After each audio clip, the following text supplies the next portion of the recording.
Hello viewers, this has to be one of my favourite races in recent memory on Gran Turismo 7. It was an incredibly fun race. Allow me to explain why.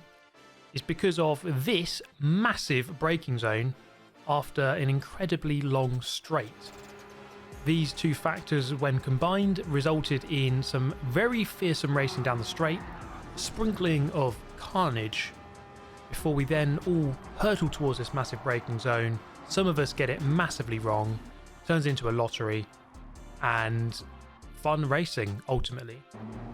We're going to jump into this first race, and actually this one didn't start off in the most fun manner, I think it's fair to say, because as we head through the kink here towards turn number 1, well, this is turn 1, this guy is going to pretty much turn into a bowling ball and smash into all of the skittles. And I unfortunately am going to get collected, going to get spun around. We can take a quick look at the replay here. Here's the culprit, going flying in, not really braking at all, and going flying into the rest of the pack. I mean, if that was his aim, then he's very much succeeded in destroying everyone's race. And here's how I got spun out at the first corner. Just an unfortunate, I guess, double contact or triple contact. And before you know it, I'm already spun around. We haven't even made it to the corner that I was talking about. I'm still spun around here at the first turn. Not long after that, on the straight, I actually found the culprit, as you can see here. And here's what happened to him. Here's his fate being met. Max power there, left hand downing him on the straight, and he goes flying into the wall. And that's a DNF for him, I think. As we go flying past, we can now head towards the aforementioned big braking zone and see if we can get this one right. Now you're probably thinking, you know, it's just a corner, isn't it? What can be so hard about this? The reason why it's so difficult is because it's pitch black, it's very dark, and you're going in at such a high speed in a car that doesn't have the best brakes. And when you combine that with Slipstream and 11 other opponents, it makes it incredibly difficult. Now, I did manage to catch up with Max Power here, and we formed an almighty alliance between the two of us. This would be the way that we get back into this race. And as you can see here, as we go onto the Mulsanne for the second time, still bump drafting, this would be the key to success for catching back up to the pack, which we had lost on the first lap.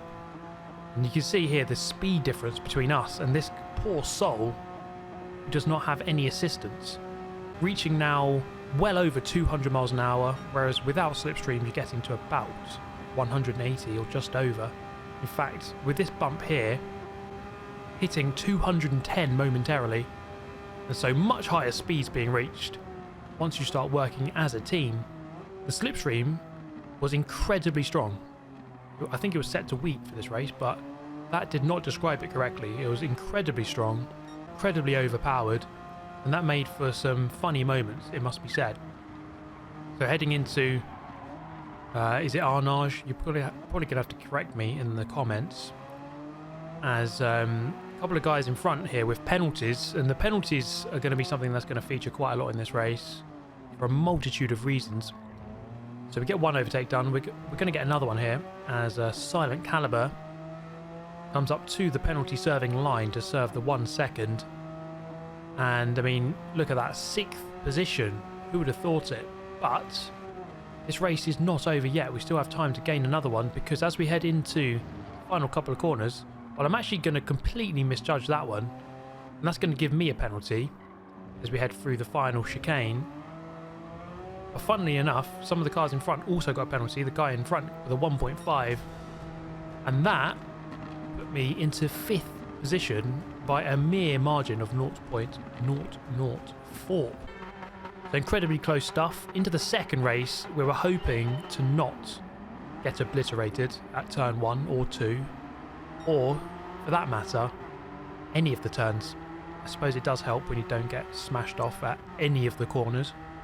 So let's see if we can achieve that aim here, hurtling around the right-hander up towards turn number 1 and 2, or 2 and 3. Definitely 2 and 3. We're going to mind our own business here and just really keep it nice and calm. It doesn't really pay dividends to fight your way into the pack so early, because of the slipstream. Even the leader has already extended quite a bit of a gap at this point, but that is not going to work out given the slipstreaming that we just saw on the previous race. We're all driving the Porsche 911 GT3, I believe the 996 generation, a car with good top end, and when you combine that with the Mall Sand Straight with no chicanes, it made for an incredibly fun ride. Let's take a look.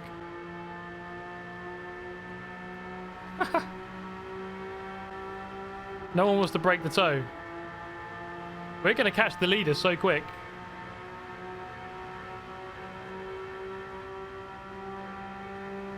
Oh, see you later. Oh, that guy's on the gravel. Oh my goodness, this is really dangerous. Holy crap. Oh my god. See you later, Calster. Oh my.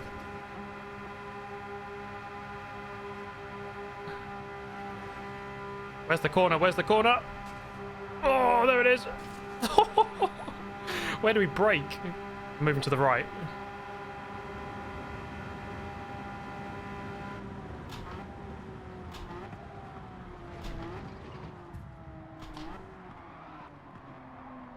I'm in the lead! And just like that, I had just gone from 12th to 1st in the length of one straight into one corner. That just shows you the power of the slipstream, and then getting a bit lucky to not get totally smashed off into the big braking zone. Fortunately enough, managing to judge that one correctly, and you're relying on the other 11 people in the race to also judge it quite correctly to not go into the back of you. Now into this one, carrying a little bit too much speed. Well, I mean the guy behind definitely was, as he turns right into a left-hander and has a prompt meeting with Barrier, perpendicular one I think that was. So now I find myself in the lead with pretty much everyone behind with massive penalties. Look at that. And across through the line, and well, everyone disappears into the distance, serving the penalties. I now have a massive lead here of 2.5 seconds already, and this is looking pretty good. I mean, yes, I've got this gap, and okay, the cars behind can slipstream, but surely should be able to keep this from here. You would have thought, anyway, you would have thought that 2.3 second gap with 1 lap to go would be enough. But that's not really how this race plays out. It was a little bit different than that. Heading into the final chicane, really quite awkward with that final sector is this car. Actually lost a second to Calster, very quick driver. There's no shame in that, I suppose, but gap down to 1.3, and then by this point, firmly in the slipstream, and there was not much I could do to withstand this assault, as Calster then reels me in with no effort. Boom, it's job done. Now it's his turn to have no slipstream, so his roles reverse now, as I'm going to get the speed boost. You see the speed difference, going about 180 without slipstream, and then going well over 200 when you are in the slipstream. A couple of other cars here catching up to join the party. There's 4 of us away at the front here, through the right hand kink. Now normally that kink there is not much of a corner at all, but in this car at that speed you really do have to judge it right. Now looking for the braking zone, roughly 200 meters before the corner, just after the big gantry. This guy, I don't know where that line is going, but he gets reset, sent back in time, and the 4-horse race for the race lead is now turned into a 3-horse race, as Mr. Jack Garcia goes to the front, albeit with a 1 second penalty to boot. And we go about winning this race still. It's not going to be easy. As we head into here, he's misjudged that one big time, and we're going to get a nice little up and under on the way through the corner. Get a bit of oversteer on the exit. I tried to run him narrow, but with 3 abreast here momentarily. Braking a little bit too late into this one. Go way too deep. And that's my chance gone. Jack Garcia is going to serve this penalty. Calster's done the double. He's jumped up from 3rd to 1st. And in celebration, has a nice little wee from left to right to commemorate his first win. But no, he turns it into a meme race, flying into the chicane, flies across, and gets reset. So guys, it's going to be one of my finest victories of all time, coming through the final corner of Le Mans to claim my maiden win. Get in there, Lewis. Miracles do happen, mate. I'm sure one of my finest victories of all time. I hope you'll agree with that. But we're going to take a quick look at the replay here, because this is the reason why some of the penalties were happening. There's a bit of contact between a couple of the cars, and wind there going into the wall, which gave a couple of cars a 5-second penalty. So very strong penalties being dished out here at Le Mans. The stewards not messing about at all. And here's the big braking zone. This is Ratica here, the Swiss driver, getting himself a 5-second penalty, and then another 3 seconds for seemingly not doing that much. And then this guy on the outside bumping into the Russian and being handed a 4-second. So lots of penalties being dished about left, right and centre. This was quite a funny moment as he gets pushed on into the turn. This was the guy who turned right into a left-hander.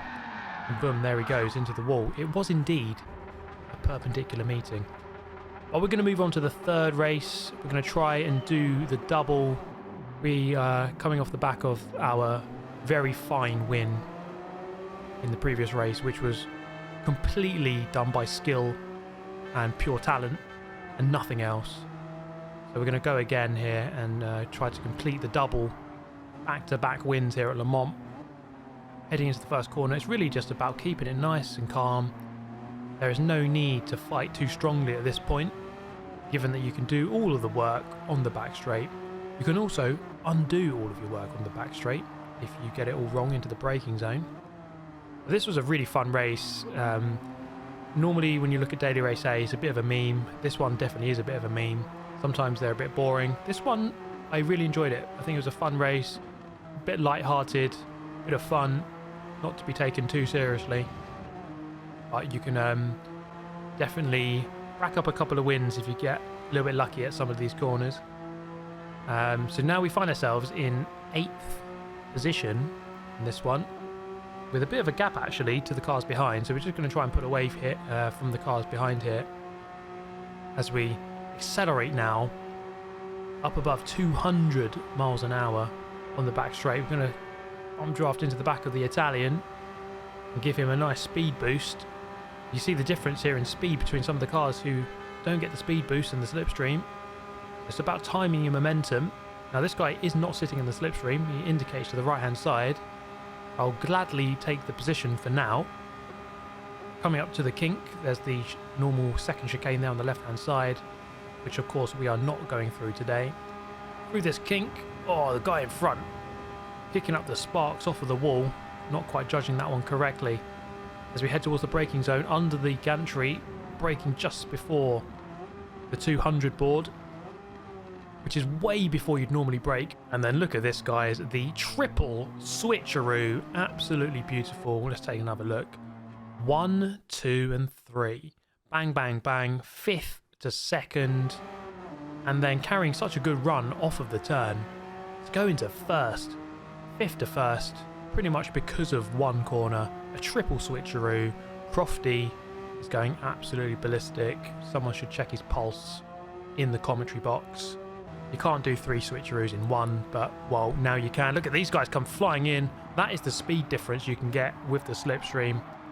As we go onto the gravel, I somehow managed to keep that one facing in the right direction and maintain the lead, at least for the time being. We've seen, and I've proven in the previous race, that being in the lead at this point isn't necessarily a guarantee of anything. With slipstream so strong, it does not really give you the biggest benefit in the world to be this far in front.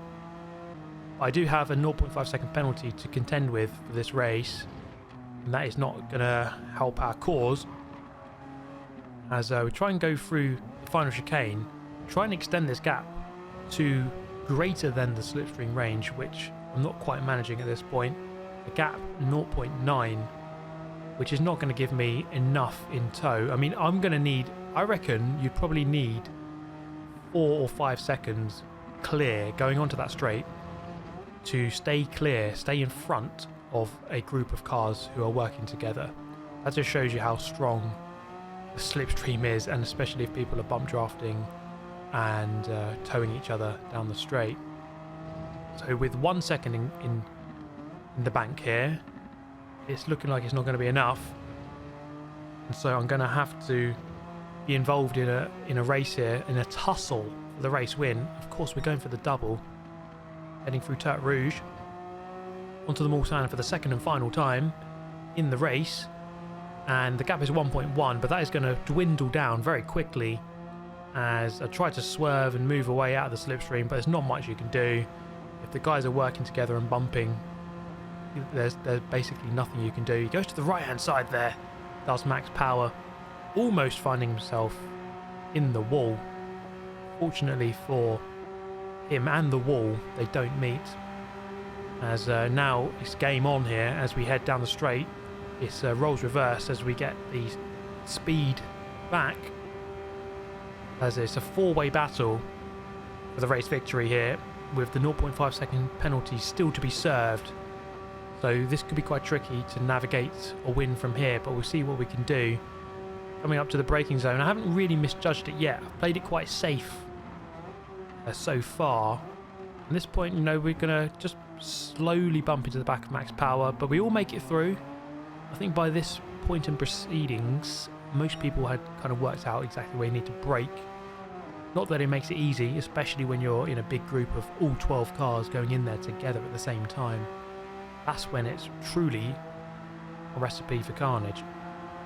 So back in the slipstream, back through into the race lead. I think this type of race plays more like an oval race than it does a typical circuit race, given the nature of the slipstreaming. Heading into the braking zone at the end here, and oh goodness me, a little bit wide once again. Not an easy corner to get right. We're gonna have to back out. We've been done around the outside there by max power, down to third, and I'm a little bit late on the brakes, it must be said here, as we really dive bomb the crap out of max power. Pretty much a very strong and forceful move, and fortunately enough for me, he kind of moved wide, and he kind of didn't really need to fight me too much there because I had a penalty. Mr. Garcia had one as well, so he's going to move up into the race lead, and I'm going to remain here in fourth with a bit of a slingshot here, heading into the Porsche curves for the final time. I'm going to go for the inside. He brakes quite early, really get the car turned in as early as possible. The Porsche not always got the best turn in, but we got there, got to the apex, moving into third. We're relying on a mistake here, I would say, from the top two. And you never know, a penalty could be forthcoming for one of them or both of them, as we only have a couple of corners remaining in the race.